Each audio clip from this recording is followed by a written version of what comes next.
শাকের মধ্যে দিয়ে দিলাম ধনিয়া পাতা। এখন দেখবে গ্রানের উপর গ্রান।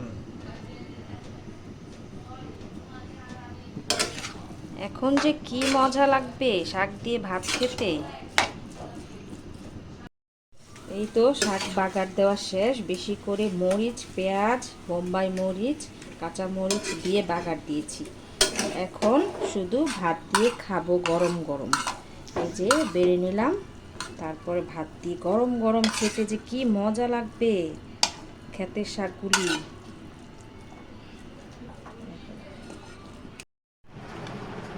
এই যে শাক হয়ে গেছে, আমার গরম ভাতের সাথে শাক নিয়ে নিলাম।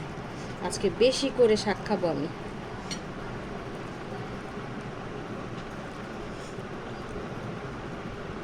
একেবারে গরম, হাত দিয়ে ধরতে পারছি না, কিন্তু লোভ সামলাতেও পারছি না, কি করব।